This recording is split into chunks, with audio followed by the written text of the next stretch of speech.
Hello, everybody. You all are muted as you come on, just to let you know because of the sound. Hi, everybody's coming on. Hi. Awesome. Good to see everybody's faces. Hi. We got a friendly group. I like it. I am not Alan, just to let you guys know. This is our Life Impact account. I do have an account, but we sent out this reminder under the Life Impact one. And Alan, or Doc McCrae of Life Impact, is on his way to Colorado, where we are having our tribe retreat. So he will not be on the call. The rest of us are heading up tomorrow. But we're going to let maybe another 30 seconds, and then we're going to start.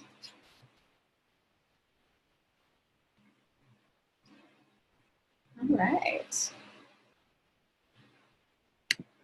Hi from California. Okay, awesome. So guys, Lenore has posted on the chat. If you want to ask any questions, if you're having technical difficulties, you can put it on the chat. We'll get to the questions later near the end of the online workshop. And if you have any technical issues, Lourdes will try and walk you through them as best as she can. Worst case scenario is you will get the webinar replay tomorrow with all the information. So guys, thank you. We're going to start. Thank you for taking time out on your Monday evening to have time with us. We are always honored that people make the time to listen to the Life Impact material. So we're honored that you're here. Also, celebrate the fact that you are on the call tonight, that you took the initiative to take time out of your Monday evening and either learn something new or add on to what you already knew. So awesome. Congratulate yourself for being here. So before we get into the material or to what we're going to be covering tonight, let me do my share screen real quick. I wanted to touch on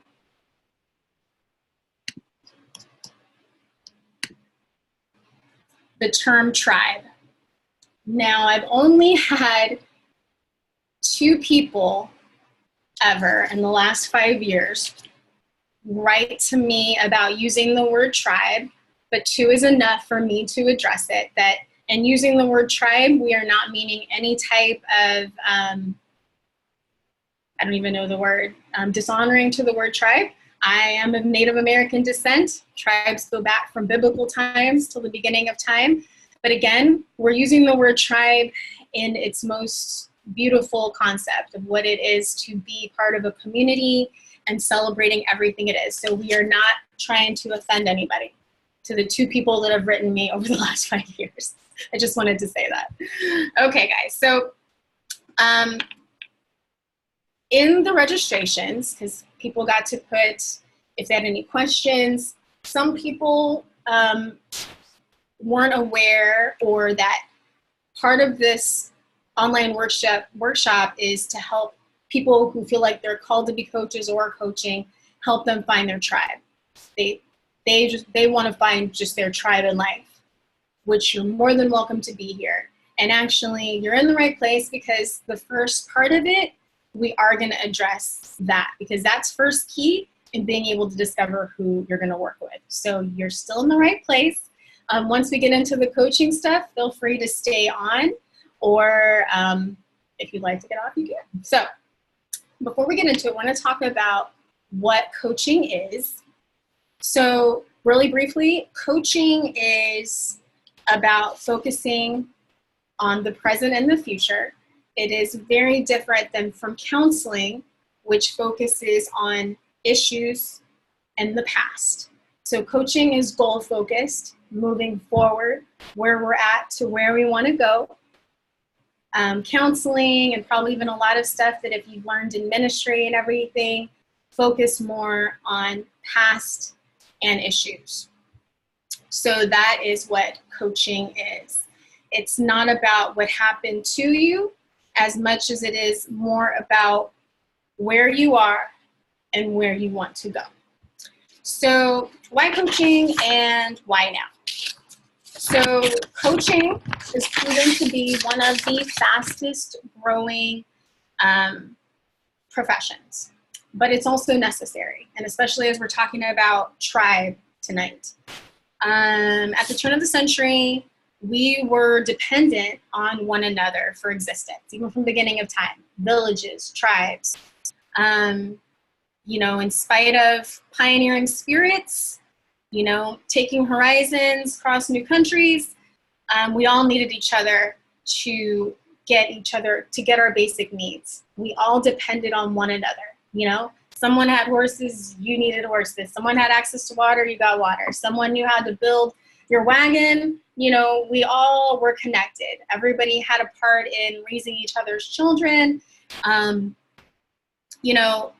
so everybody was dependent on one another. And so as decades have passed and we've experienced the gradual disconnection of the tight bonds that previously existed for us to survive, we're seeing the traditional family shrink from the supportive environment that it used to be, where there was multi-generations under the same household, to now the blaring reality that there's so many single parents and barely able to make ends meet financially and emotionally, and there's the absence of the strong family and learning from one another and learning from elders. And so in every aspect of who we are, when it comes to our wellness, when it comes to our physically, emotionally, spiritually, we were not designed to live alone. So even when you got this email or the invitation to participate in this online workshop, something called to you about wanting to find your tribe. That's because it's innate in all of us not to live alone, but also to belong to something. So that's why coaching is so important and why it's so necessary now, because coaching and mentors, they are filling the gap and meeting the needs that were once previously met by trusted family members or the elders of the tribe when we would grow up in villages and have all of this different support. So why coaching works. Developing a plan to take you from where you are to where you want to be will help you move to action. So a coach helps you in this, keeps you on track and keeps you motivated. I'm gonna give you some statistics. What research has shown and revealed about people that actually achieve their goals, or people that are constantly achieving goals over and over again. So 10% of people will achieve a goal just by hearing an idea. And I am convinced that those people must have had some really great beliefs growing up, because I am not the person that could just hear it and like, okay, I'm gonna get a goal. 25% if you consciously decide to adopt the goal as your own. 40% more likely to achieve the goal if you decide when you will do it, if you give it a timeline. 50% chance that you will achieve your goal if you plan on how you will do it. So you have a timeline and then you have a plan of how you're going to do it. 65% if you commit to someone else, you will do it. Example, a coach. And then 95% if you have a specific accountability appointment with the person you've committed with, like a coach. So that's what coaching is in a nutshell, just to let you know, and why it's so necessary in our time and age right now. So, okay, we're gonna get into now how to find your tribe. So how this online workshop came about was that we had so many people asking us, before going through the coaching program, nervous of how am I going to find clients, or how do I know who I'm called to coach? And so that's why this came to pass. And so with coaching, not with coaches, sorry, with our tribe, this is where this stands for everybody, whether or not you want to become a coach or not, is in finding your tribe, understanding, and I talked about it a little bit, recognizing that we all desire to be a part of a tribe. We all desire to be part of a community, to a support system, to belong. It is human nature, literally, human nature for us to search for belonging. And as we've taught in our Parenting Through the Personalities class, there's 3 needs that a child has. 1 is to know that they're loved. 2 is to have a sense of belonging. And 3 is to know that they're competent. So the second one, having the sense of belonging, it's made in us. God made us to need one another. So, you know, even from our first day of preschool into our adulthood, we gravitate towards those that reflect the kind of qualities we admire. So when we say we're looking for our tribe, what it means is that we're looking for people who share commonalities with us, possess traits that we aspire to adapt, whether that's in family, community, a group, a nonprofit group. For us, we have the Life Impact, Coach Tribe, because it reflects our values, but also stimulates and satisfies our need for companionship, And I think a lot of times now, especially with, devices and, TV and all this stuff, sometimes we tend to think that we're having connection with people, but in fact we're not. So our soul still longs for that. An example I have is my nephew Bear, where I kind of saw this play out. His name's Bear, that's his real name. So I was watching him for a week, and he was staying at my house, and he was building a cat house for my cat, but he had YouTube on my TV. And on YouTube, he was watching these kids that had a YouTube channel that were playing video games, and it just had the video game they were playing. Like, the kids are playing it. My nephew doesn't even play video games. But has this on, and I'm like, why? I went in there, I just had to ask him. So I was like, I just heard all the explosions. I'm like, why are you watching this? Like, you're not even playing the game. You're watching other kids play the game. And he's like, I don't know, I just like to hear them, And so for him, it seemed as though he felt, even though he was building his cat house and he was by himself, hearing these kids play this game gave him the feeling that he had someone in the room with him, that he had a kid or something that he was participating with, which honestly got me to thinking. We then implemented having morning breakfast time and sitting down and talking.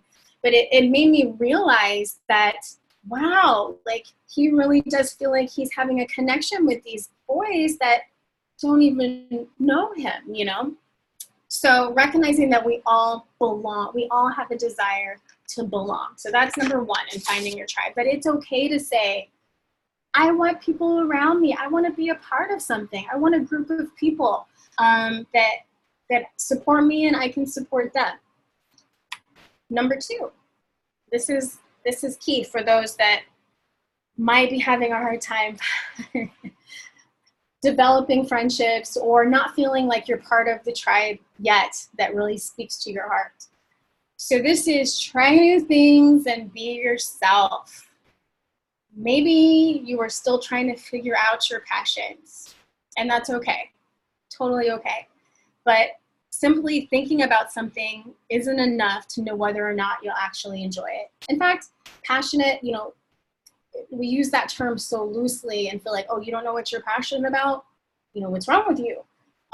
But it's not as though we wake up or come out of the womb knowing what we're passionate about. You first have an interest in something. You first have to show an interest in something before it ever becomes a passion. Don't get it mixed up that that you all of a sudden like have this epiphany dream and, you know, you're passionate about, I don't know, competitive swimming, yet you've never stepped foot in a pool, you know, like, you know, you first have to have an interest and then you try it out. So take a risk and try some things that you've been interested in. That could be trying out going to a comedy club or trying out being a comedian, maybe improv, going to a massage workshop, going to a pottery workshop. I don't know, whatever you've ever had an interest in, write those down. That's an assignment for you. Write down some interests, some things you thought about, like, hey, you know, I've always thought I might want to try that. Try it. You never know who you're going to meet or that you're going to have a passion that develops out of it. You also learn what you don't like. You know, I've been invited quite a few times to do, I'm a salsa dancer, but I've been invited by someone that crossed the line from salsa dancing to country line dancing to go country line dancing. And I tried it once. And I was like, I don't think this is for me, but I gave it another try. And then I gave it a third try. And I'm pretty sure to say that country line dancing is not for me. But I would never have known that I didn't like it until I tried it. So try new things, and don't even just try things that you feel like you should try that are, you know, what other people try. If you've got some crazy idea to try something totally off the wall, go do it. Be yourself. Be true to who you are. And practice self-compassion when you're doing this. Be curious with yourself. You know, all of us get a little nervous when we show up somewhere to try something new. You know, just like you showing up on this call, pat yourself on the back and feel really good that you showed up somewhere to try something. And when you do that, it takes away expectations and allows you to really connect with what you're experiencing. So, you know, with salsa, I am truly addicted to salsa. Anybody that knows me knows that I love salsa. But I first began with just loving the music. I would hear the music. You know, I'm Mexican, so I'm used to hearing Mexican music, but this was tropical music. It wasn't embraced in our household. When I first started hearing the music, then I saw someone dancing. I was like, hey, I want to learn that. Then I took the classes. And 4 years later, it is a true passion. But I would never have known that had I not tried it. And in fact, now some of my closest and deepest friends are from salsa and also have gone through Life Impact and through our certification processes. And that's where I met them. So they are one of my tribes. So the thing to try new things, get out there. Third one, and this is where it even gets more uncomfortable when finding your tribe, is that you need to be vulnerable and to be open. This is hard sometimes because vulnerability, we are taught to be on guard, or some of us have just automatically put on guards where we're not our real self when we're around people, or we feel like we have to act a certain way. But be vulnerable. Let people get to know you. Be open. And vulnerability is the courage. And yes, it takes courage to be vulnerable. It isn't about winning or losing in a situation. It's about the courage to just show up. Show up 100% you. So when you're going and trying those things, or when you're revisiting the places that you know you have commonalities with people, things that you do maybe even know that you are passionate about, and you revisit those places, show up 100% yourself. And because you can't predict or control the outcome, but you can control you showing up. So a story about this, in Puerto Rico, I was out on a Saturday night dancing, and this is normal for me, but I just moved to Puerto Rico maybe 4 months before. And actually, I was a little lonely. I hadn't developed a whole lot of friends yet. And the people at this place, New Rican, if you've ever watched Cheers, which I'm totally aging myself, they were like my cheers. And so all the bartenders and everything I knew very well. They were like my family. But I had yet to really, I got to know people, but it was more like on a surface level. And I'll never forget that one night on a Saturday night, and they'd always have a live salsa band. It was packed.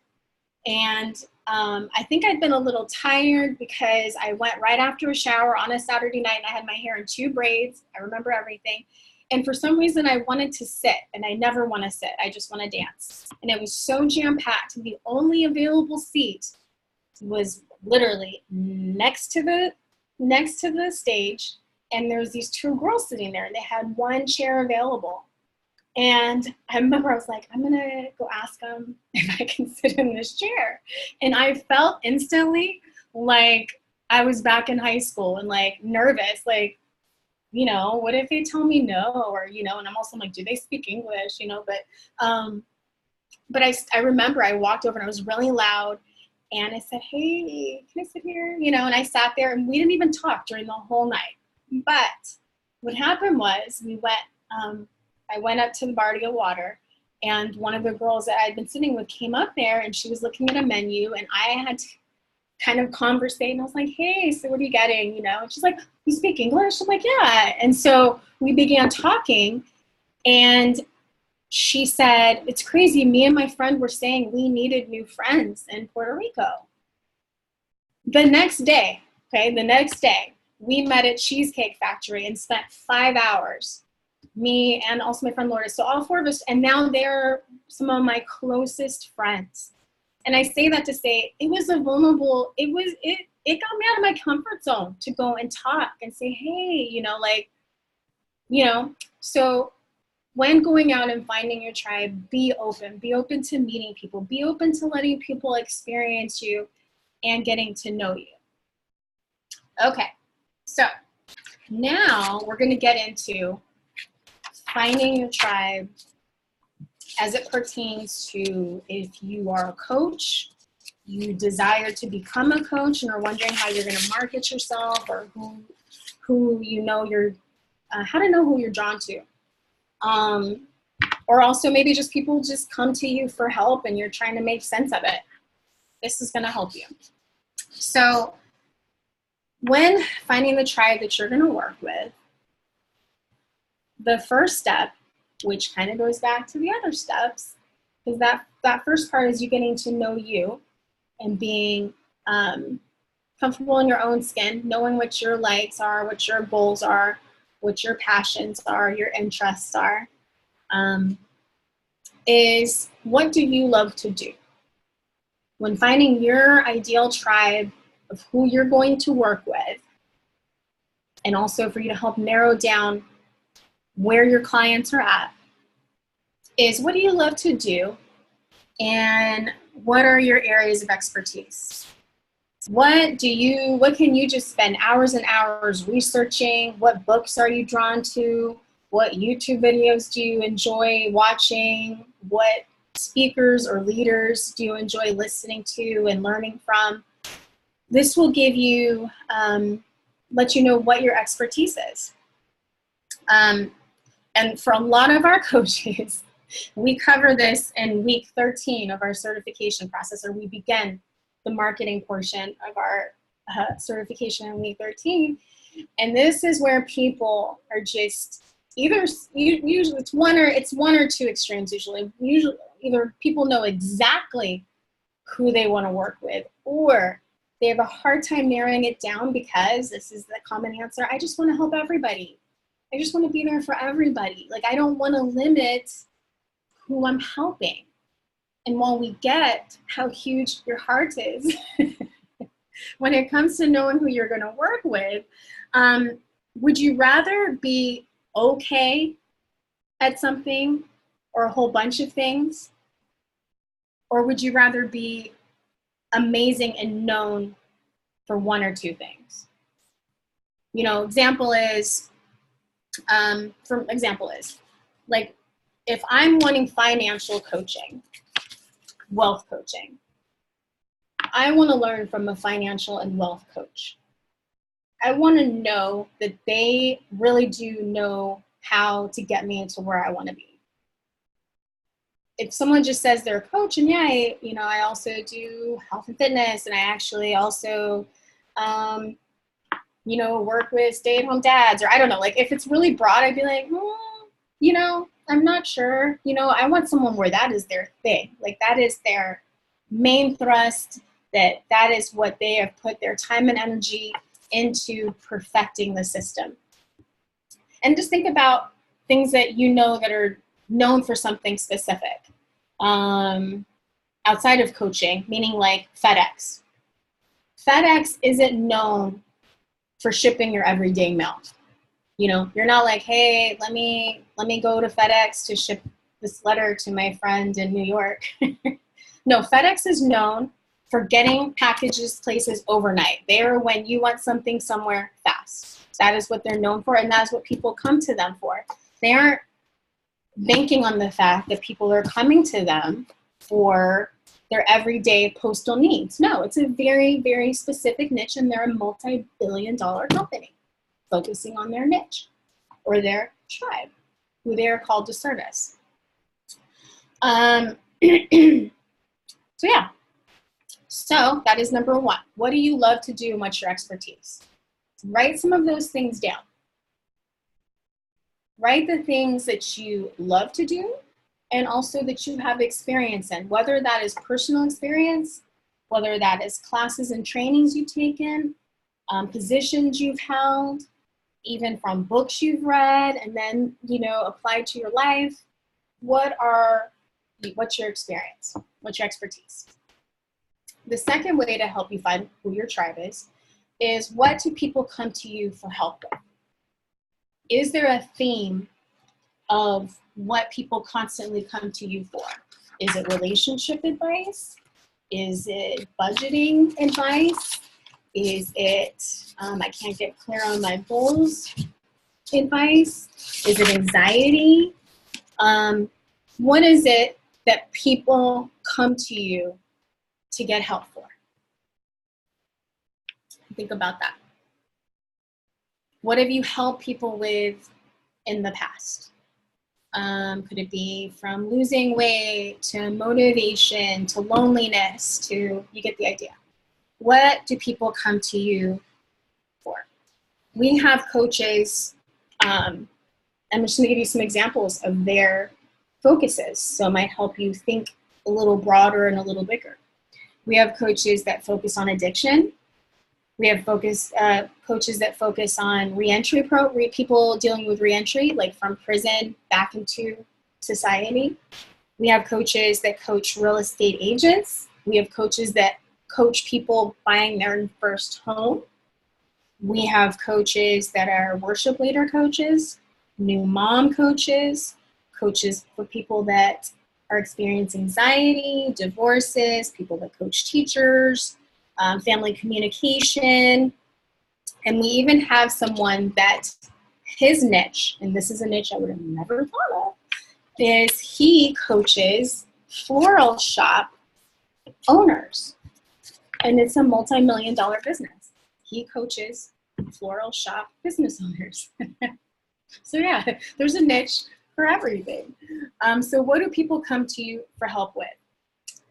That's the second step.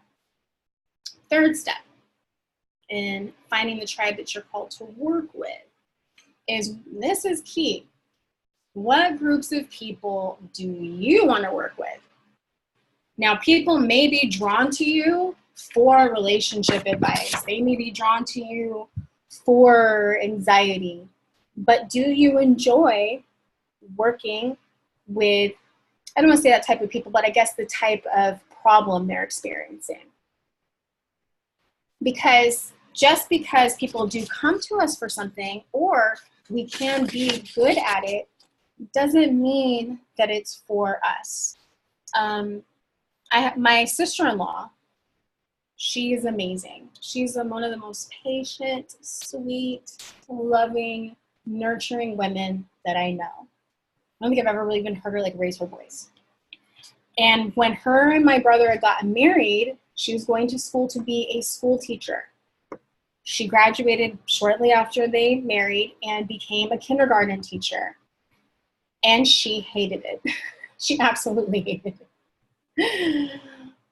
Then, but because everybody had told her, gosh, Laura, you're so good with kids, you're so nurturing, you're so loving, she just figured, hey, that should be the profession that I do. So just because she was good at it didn't mean that that's what her purpose was or who she was called to help. Now she's a great mother. Her interactions with children are amazing. She then went to school to become a physical therapist, didn't like it, went to school to be a interior designer. In the end, what happened was there used to be this candle shop that she would visit and loved the candles there so much she asked a person about becoming a franchise owner. And 15 years later now, she has one of the most successful candle businesses in a very up area of Kansas City. And she's doing what she loves. So just because you're good at it doesn't mean that it's necessarily who you're supposed to work with. So who do you enjoy working with, that when you are working in whatever the scope is of what their problem is, that you're helping them get the result of solving it or getting them to where they want to be, that gives you energy that you could spend forever doing it. That gives you a key as to what types of group, what type of people, or what type of problem your tribe has that you have the answers for. So, what time is it? Okay, we have a little bit of time. So I'm going to give you a little bit of an extra since we have a little bit of time. And this is about creating your tribe life boards. And I think this is really cool because I believe in vision boards. We believe in vision boards at Life Impact. We have you do them as part of the process. I have a vision board. We do it every year, twice a year. But this is the idea of creating a life board, meaning like people that are on your life board, like a board of directors, people that are on your life board. And so it's like your personal board of directors who help steer your life, conquer your obstacles, achieve your goals, and fulfill your purpose of who you're supposed to help. So when spending your time, think about spending 30% of your time with people that are on the same wave frequency as you. So going back to the first part of the online workshop, when you're just finding your tribe with your common interests, where you guys are on the same level, you know, you're pouring into them, they're pouring into you, it's a support system, spending 30% of your time with them. And with that said, that's your friends, those are those tribes you're a part of that are never bringing you down. You know, the saying, you know, show me who your 5 closest friends are and I'll show you, you know, where you are going to be 5 years from now. Yeah, this is your core tribe, your inner tribe of the people that you count on for life. You're kind of your ride or dies, basically. Spend 30% of your time with them. Spend 20% of your time mentoring or pouring into others. And that's where coaching comes into play. Or volunteering. Or spend 20% of your time mentoring and pouring into others. Spend 50% of your time with people who are more experienced, knowledgeable, and successful than you. These are the people that are going to bring you to your next level. These are the people that have gone where you want to go successfully, and they will help you get there. What's crazy then is that 50% impacts your other 20 and 30%, because that impacts the person that shows up with your inner tribe, that 30%, and it impacts your ability to impact the 20% of the people that you're pouring into. So that is Find Your Tribe 101 super fast version. we had some people that asked some Q&A on their registrations. So I'm going to read some of their questions. And then if you want to ask any more questions, feel free to use the chat and I'll get to them right after. So this question is, okay, Lord is Sharon. Okay, so this question is, how can you find your purpose while still going through a traumatic experience? Now, I'm going to let Lourdes answer this because her specific tribe, her specific niche and expertise is in trauma. So, Lourdes, can you answer that? Hi, everyone. So the first thing I want to say is for you to know that you're not your trauma. That's really important, to separate the traumatic experience from who you are, because it's not your identity. It's not who you are. It's something that's happened. And then number two is knowing that there's other people that have experienced trauma. So you're not alone in this. A lot of times people can get stuck and feel alone, isolated because of the guilt and shame that can come with trauma. So knowing you're not alone, there's others that have walked through trauma and out of trauma. The third thing that connects with, there's hope. You know, you have the ability to change your story, and instead of being a victim, knowing that this is a time for you to be a victor and an overcomer. And this is it's just an experience. It's a season, and it's not who you are. To focus on your purpose, one thing that Felicia already hit on was showing compassion and curiosity to yourself. So, and this is for you, it would be on a daily basis. And even thinking about what you enjoy on a daily basis. So you don't have to go so forward thinking. It's like, today, what made me happy today? What did I really like today? And that's going to help you find your purpose and write it down. Write it down, like, this made me happy. I remember that I got lost in track of time and doing whatever you did. And then you'll see it slowly coming together. That was it. Thanks, Lourdes. Just let you guys know, I can personally say that Lourdes has walked me through trauma and loss and grief.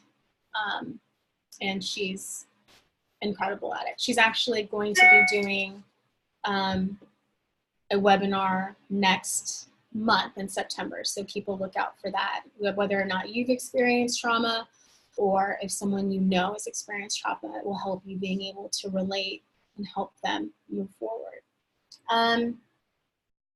Okay, someone asked, why is it important for me to find my tribe and what changes can happen if I find it?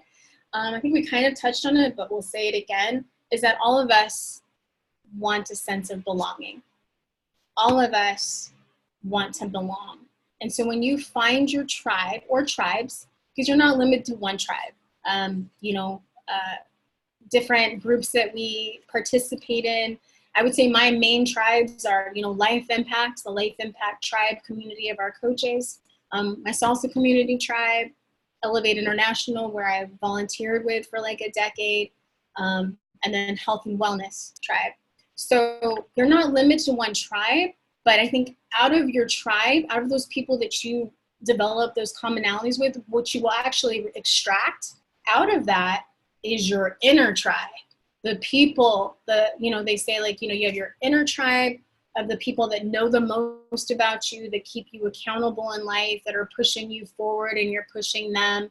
So that's why it's important to find your tribe.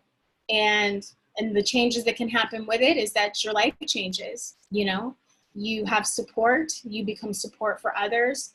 And, I know this term can be overly used, but you do life with one another. So that's what can happen when you find it. And it's a lonely place to be without it. And you're not gonna, I'm just gonna say this, you're not gonna find it sitting at home watching Netflix or playing games, or while that's easy, it's also just an easy way to hide, and you're not getting true connection that way. So get out there and try new things, meet new people, figure out what you like and what you don't like, and let the rest develop. Again, going back to the compassion and curiosity, being curious of what you like, and getting to know you and getting to know other people.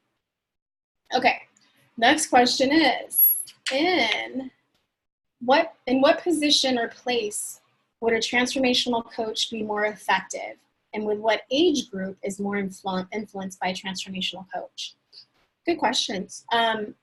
Really, transformational coaching can be used anytime you're working with anybody, because it's the art of, and science and skill of understanding that answers lie within that individual, that we don't have the answer. So even if you're just in a management position where you manage, this is where you can make the transition from managing to leading, is by asking the right questions, being able to ask your staff or the people that you are over, hey, asking them good questions to get insight as to who they are. So it can impact everything.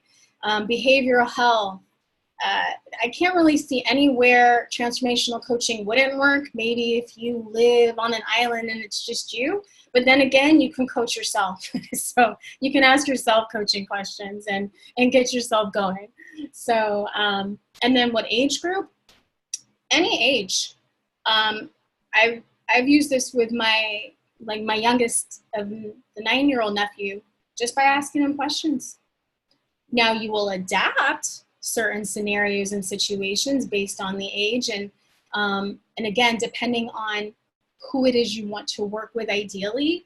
So, but usually if someone is, coaching kids, a lot of times it might be, middle school or teenage. When they're younger than that, usually it's the parents, they're in need of coaching. So that's the difference. You can still learn great tools of asking kids questions, because the answers still lie in them. They still got the answers within them. But coaching profession wise, yeah, it would be middle school older. This one is, how do I figure out my limiting beliefs? How do I make deep changes that stick even in adversity or anxiety? Limiting beliefs are one of my favorite topics. That's kind of deep to get into right now, but we do have an actual webinar we did completely all on limiting beliefs, which I recommend to watch. And I will actually, just for you, I will include that in the webinar replay. But it's a great question, because it is super key into achieving and getting anywhere you want to go, because our limiting beliefs, 90% of them are on an unconscious level, so we don't even realize that we have them, that they're sabotaging us. So a lot of times it's when you're hitting an obstacle, if you're very quick to give up, what your self-talk is, that helps you to realize what the limiting belief is. And then to make the deep changes, and I like that you said deep changes, is that you actually need a renewing of the mind. You actually need to transform that belief into a new belief, into a new experience. Because we can't leave an old story till we have a new story to live from. So, but I will send you that link in the webinar, because it's a really good one. Doc's teaching that one. This one says, I have already gone through a TLC program through SWIHA, but do not feel the education set me up for success. I've heard wonderful things about your program. Thank you. I don't know if that would be overkill to take 2 separate programs. My other question is, do you offer any kind of discount or condensed program, being that I've already obtained a different life coaching certification? Okay. 1, I have multiple certifications. Doc has multiple certifications. A lot of our coaches have multiple certifications.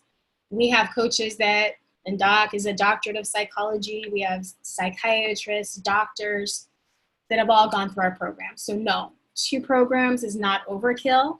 The more training you get, and I do believe our training is some of the best. The reason why is that The first 4 weeks, we completely focus on you becoming the best leader of yourself, which if we went back to the beginning part of the webinar about you finding out your passions or your interests or your goals, that's covered in the first 4 weeks, about you getting clear on who you are, because otherwise we can't lead someone where we've never been, and we can lead people into our own issues and limitations. So no, overkill, no. My other question is, do you offer any kind of discount? No, we do not. But I can assure you that it is worth the full investment. And on top of that, it's an incredible training. Without it, it's an incredible training. But also, we have an incredible tribe, like we just talked about. We have now close to 170 coaches. And we are all different ages, different generations, different backgrounds, different races. And what connects us all is our desire to grow individually, being constant learners and growing, and to help people have real tools to equip people to experience transformation in the life God created them to, and support one another. So we have tons of people that ask, I don't want to go through certification, but can I be part of your tribe? Fortunately, you can't. So, so thank you for all your questions. Does anybody else have any more questions before we make a close? Okay. Well, guys, just to let you know more about what's happening, our next Transformational Coach Certification begins August 27th. That's in a couple of weeks. It's on Tuesday evening, 6:30 p.m. for 16 weeks, all done via this type of platform. So you can take it from anywhere and be, in your pajamas or at a coffee shop or on vacation, and can take it from anywhere. And so if you are ready to make that plunge, you will be getting an email tomorrow with this webinar replay and also the webinar for limiting beliefs and information on how to register. I can assure you that the training has changed my life, as well as some of the coaches that are on the call, those that have experienced it. And if you're ready for that, let us know. You can also have a program consultation. It's no cost for that, but it's really just to help you to get clear on what it is that you want to do with coaching and see if our coaching program is the best for you. Because it's not just about us, getting to go through our certification. It's about what's best for you. That is our main goal. Our main passion is for you to get the tools to really help people to experience transformation. And if you were on the call and you had no desire to be a coach, but do know that you want help, maybe you feel stuck, maybe you just don't know what the next step is, there's so much more in you, but you don't know how to get there, we have packages for that as well, and to take you from where you're at to where you want to be. Personal transformation packages, marriage and relationship packages, and so and people in trauma. So let us know, and thank you. We will be talking to you guys soon, and I am a definite call to action girl, and sorry, Lourdes is writing me. So I'll call to action girl. So I don't like to just share information and be like, no, I want to know that you're going to do it.